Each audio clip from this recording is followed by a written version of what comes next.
اس کی تعریفات ایک دو میں آپ کے سامنے پیش کرتا ہوں۔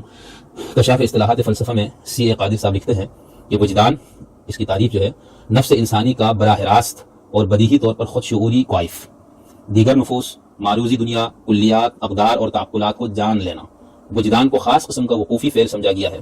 اس کے بعد لکھتے ہیں آگے، تصوریتی فلسفہ میں وجدان ایک متصوفانہ علم ہے جو منطق سے مختلف اور زیادہ صحیح ہے۔ ٹھیک ہے، منطق سے مختلف ہے لیکن یہ زیادہ صحیح ہے۔ اس کے بعد سی اے قادری صاحب لکھتے ہیں کہ جدلیاتی مادیت میں وجدان کا کوئی الگ مقام نہیں۔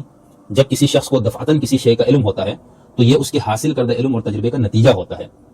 وجدان کوئی الگ قسم کا سرچشمہ علم نہیں، اس کو بھی منطق اور تصدیق پذیری کی ضرورت ہے۔ کشاف اصطلاحات فلسفہ، اسی طرح قاضی عبدالقادر صاحب کی جو کشاف اصطلاحات فلسفہ ہے اس میں وہ لکھتے ہیں کہ وجدان کیا ہے؟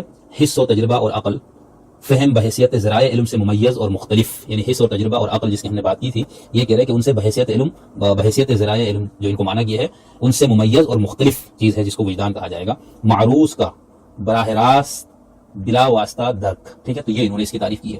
انسائکلوپیڈیا بٹانیکا میں جو انٹویشن یا وجدان کی تعریف ہے وہ یہ ہے، وجدان وہ ذریعہ علم ہے جس کے ذریعے ہم بغیر کسی استنباط، مشاہدہ، عقل یا تجربے سے کوئی علم حاصل کرتے ہیں۔ ان میں سے کسی چیز کو ہم بطور مددگار یا بطور ذریعہ علم نہیں لیتے، چنانچہ یہ بالکل آزاد اور بنیادی ذریعہ علم ہے جو ہمیں کسی اور ذریعے سے حاصل نہ ہو سکتا ہو۔ ضروری سچائیاں اور اخلاقی اصول بعض اوقات وجدانیت کے ذریعے بیان کیے جاتے ہیں۔ ٹھیک ہے، اسی طرح وجدان بطور ذریعہ علم کے حوالے سے محترم ڈاکٹر وحید عشرت مرحوم اپنی کتاب اقبال فلسفیانہ تناظر میں لکھتے ہیں، کسی ماہر فن کا وجدان بسا اوقات وہ نتائج اخذ کرتا ہے جو صدیوں کے مطالعے سے بھی ممکن نہیں ہوتے۔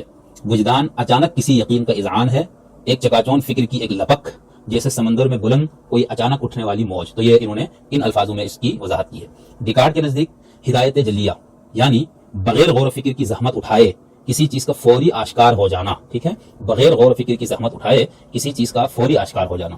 ہمارے ہاں تصوف میں ایک لفظ استعمال ہوتا ہے کشف، اس کی جو ڈیفینیشن، اس کی جو تعریف تصوف کی ڈکشنریوں میں ہے وہ اس طرح ہے کہ اصطلاح صوفیہ میں امور غیبی اور معانی حقیقی پر سے حجابات کا اٹھنا اور حقیقت ورائے حجاب پر وجوداً اور شہوداً اطلاع پانا کشف ہے۔ تو یہ وجدان ہی کی ایک، یعنی اس کی جو ہم تعریف کر رہے تھے وہ بے عینی وہی تعریف ہے کشف کی۔ تو اس کو ذریعہ علم بہت سارے لوگوں نے تسلیم کیا ہے۔